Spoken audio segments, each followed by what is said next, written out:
দেখবেন যার চোখে ঘুম আছে তার একটি ভালো বিছানা নেই, যার ভালো বিছানা আছে তার চোখে ঘুম নেই।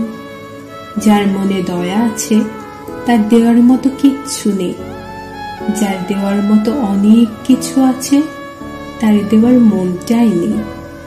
যে সম্পর্কের কদর করতে জানে তার সাথে কেউ সম্পর্ক রাখতে চায় না, আর যে সম্পর্কের কদর করতে জানে না সবাই কেন জানে না তার সাথেই সম্পর্ক রাখতে চায়। যার পেটে ক্ষুধা আছে তার কাছে খাবার নেই, আর যার কাছে অনেক অনেক খাবার আছে তার পেটে ক্ষুধা নেই। যে ভালোবাসা পেয়েছে সে কখনোই ভালোবাসার মূল্য বোঝেনি। ভালোবাসার মূল্য সেই বুঝেছে যে কোনোদিনও ভালোবাসা পায়নি।